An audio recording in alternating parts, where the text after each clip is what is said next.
Polio, thanks so much for being with us. Excited to be here. Thank you. Yes, and what school year is this for you as superintendent?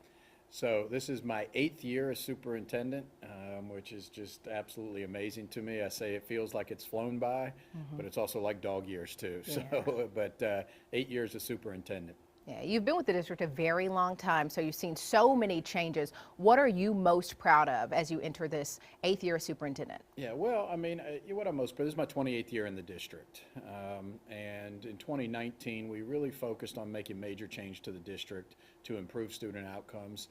During that time, we have now gone through a pandemic for, 18 to 24 months, severe staffing shortage, which has caused, major issues. But at the same time, we've continued to make amazing progress in JCPS, and I feel like we're better positioned than we've ever been before to see student outcomes like we've never had before. And so I'm just really proud of the changes we've made around this district, from student assignment to resourcing high poverty schools to new facilities. I could go on and on. During very difficult times, we've made these important changes. While we're on the topic of student outcomes, we always talk about Summer Slide, right?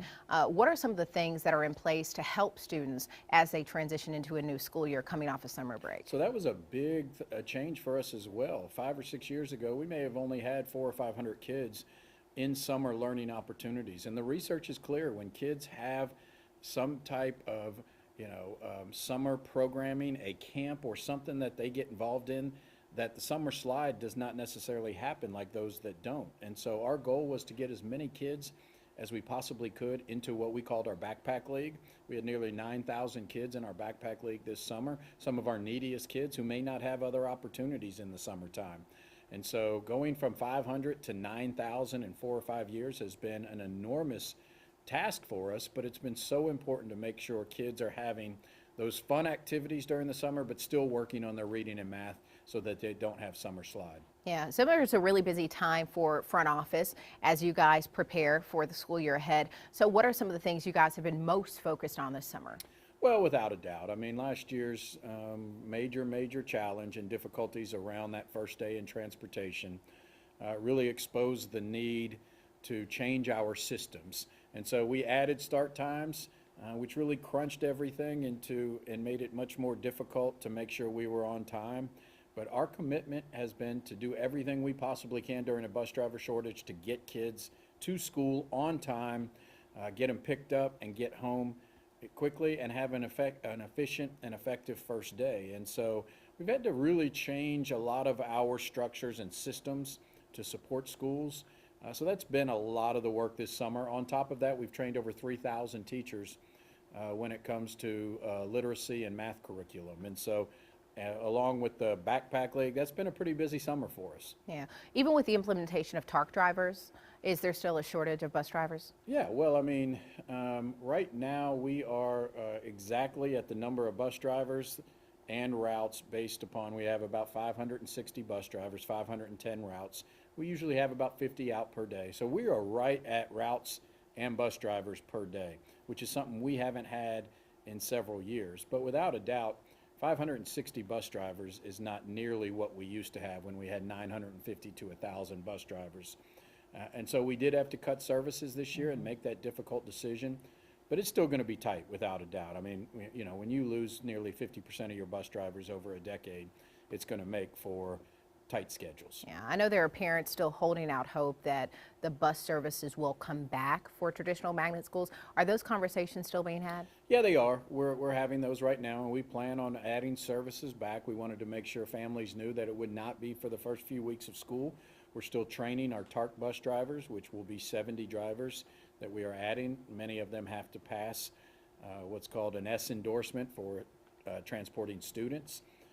So that process is ongoing, and it may be several weeks into the school year before we know the exact number of TARC drivers that will be certified. But as we get to 70, which we believe we will, we'll be making a proposal to our school board to add back some, it won't be all of it, but some of our school's transportation. So that possibility exists. Yes.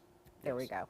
Now, as far as car riders go, we know starting the school year, magnet and traditional students do not have the bus option. They're all going to be car riders. What have you all done to help make sure or mitigate any issues when it comes to the addition of so many car riders at those schools? Well, first and foremost, we anticipated this coming back in the spring, and so we added some expertise to our operations division around traffic patterns. We had no one in our district that was an expert on, really an expert and trained on traffic patterns. And so we added that and then really focused this summer on those 24 or 25 magnet schools who were losing transportation. We knew more car riders were going to be coming in. And so taking those experts, going to those schools, meeting with the principal and the leadership team to talk about how they set up their transportation, their pickup, their drop off, and how we could possibly do it better. And so we've made a whole lot of changes to parking lots and pickup and drop off lines. And so we'd really encourage parents to talk to your school about any changes, especially those magnet and traditional schools, because there are going to be significant changes to drop off and pick up. Yeah. Going back to the bus riders real quick, I know you mentioned there's going to be there is an internal group of people that are routing versus using an AI model like Alpha Route that was used last year. And you think that has made a difference in what we're going to see as far as the bus rider, the times and things like that this year? I do. I mean, it's in the education world, especially in urban districts like ours, there is a debate about whether you outsource routing or whether you have an internal routing team. You know, I think after last year, we found that it's much more efficient and nimble for us to be able to have our own internal routing team that is working on it nonstop throughout the year. And so we've built in that infrastructure to make sure that we have a team working on these stops and routes and everything right now, and efficiency. So I think it's the best way to go, and I think we're going to see much more effective first day and throughout the school year based on having our own routing team. And what is your message to parents as we go into a new school year? Well, first and foremost, I mean, have your kids come in fired up, enthusiastic for the school year. That's always a great thing about the first day of school is everyone has a fresh start. They're coming in excited for the school year. So tap into that excitement. When it comes to first day, I would say have some patience, you know.